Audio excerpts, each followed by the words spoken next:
This is the Happen to Your Career podcast with Scott Anthony Barlow. We help you stop doing work that doesn't fit you, figure out what does, and make it happen. We help you define the work that is unapologetically you and then go get it. If you feel like you were meant for more and you're ready to make a change, keep listening. Here's Scott. Here's Scott. Here's Scott. We've had over 20,000 discussions with people all over the world about their careers, often about wants, needs, aspirations, maybe even things that they've only told their spouse or partner. And sometimes we're the first people that they are telling. And as you can imagine, this puts us in a pretty unique position to observe patterns. And one pattern is that there are some pretty big misconceptions, especially around pay during career change. And I just want to share what happens during some of these conversations. So it might go something like this when we initially meet somebody, trying to learn about their goals, what they're what kind of change they're trying to make, and how we might build a package around that. So we'll say something like, "Hey, what's your ideal compensation?" And then they'll say, "Well, you know what? That's really hard. It's a hard question to think about." And then they tell us what they're making now. And then here's the kicker. Many people will say, "But I could make as low as," and then they'll throw out a number that's even lower than what they are paying now. Okay. So first of all, this is fascinating discussion from a psychology and a sociology perspective. And it doesn't seem to matter whether you make $90,000 or $650,000 a year. Almost everyone believes that they are needing to take a pay cut when it comes to making a career change. Even if they've heard our podcast, they still think that in their situation, they're probably going to need to make a pay cut. So this is because we falsely believe that we are going to have to start over if we're in a new career or industry or area. But if you have those experiences, if you have experiences at all in skill sets, they don't just disappear because you go to another role or company or industry. Your experiences are not automatically less valuable in those scenarios. Are there companies out there that will perceive your experience and skills as less valuable? Yeah, absolutely. What do you do about it though? Well, turns out just don't accept a job with those companies. After all, how many jobs do you need? Most people only need one, right? Your new rule is to focus on going after what you want, not what you think you have to accept. Okay, but determining what you want creates a new challenge, right? If you don't know the life that you're trying to build and how work fits into that, then it makes it challenging to know how much money you're going to need to support that life in the future.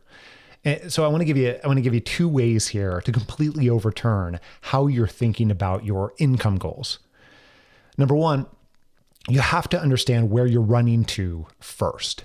What is the life that you're trying to build? Then you can begin to figure out your financial goals. From there, you can begin to figure out how you want your work to support those financial goals. Now, I fully understand this is literally the opposite of how most people are thinking about their career. Instead, it's usually the other way around. It's, I currently earn this much, and it would be nice to earn a bit more.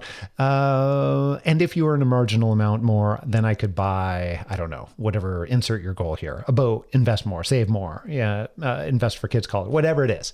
So this is normal human behavior. And it turns out it's not helpful if your goal is leading a more fulfilling life and fitting more fulfilling work into that.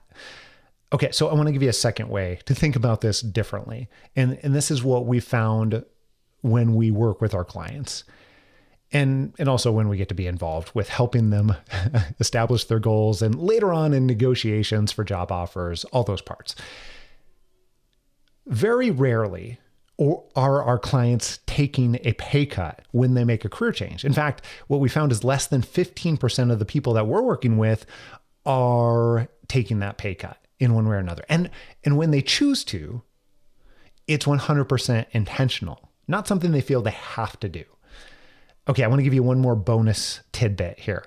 Once you figure out how much money you need to support the life that you want to live, you might be very surprised. Maybe it's less than you thought, and that's amazing, right? Okay. But if it's more than you thought, then that's where you can begin to calculate out the opportunity cost that can occur by not changing careers to something that is allowing the financial side and to fit your financial goals. Okay, so here's an example for how to do the formula. Let's just say that, I earn $150,000 a year, but I figured out that to support my financial goals in the life that I'm trying to build, whether that's midterm, long-term financial goals, that means that every single month, if I am needing to earn $175,000 to support that, then that means every single month I delay moving from this situation. That opportunity cost is literally $25,000. So it adds up really quickly. If I hem and haw about making a change because today work was okay and I think I can tolerate this, and then it goes up and down, you go through the roller coaster, then 90 days goes by, and now that's $75,000 that I won't get to make in my lifetime because I continue to allow time to go by. Okay, so that's not a great scenario. So here's what I would encourage you to do. Number one, begin to identify the life that you want to build and then how work fits into that. You can start with our 8-day mini course. Go to figureitout.co. And if you want to implement what you've heard and you want to completely change your life and your career, then let's figure out how we can help support you. So here's what I would suggest. Just open your phone right now, go to your email app, and I'm going to give you my personal email address, scott@happentoyourcareer.com. Just send me an email and put conversation in the subject line. And when you do that, I'll make sure you get to the right person on our team and you can have a conversation with us. We'll try and understand your goals and what you want to accomplish in your career, no matter where you're at. And we can figure out the very best way that we can help you in your situation. So open that up right now. Drop me an email. Put conversation in the subject line. Scott@happentoyourcareer.com.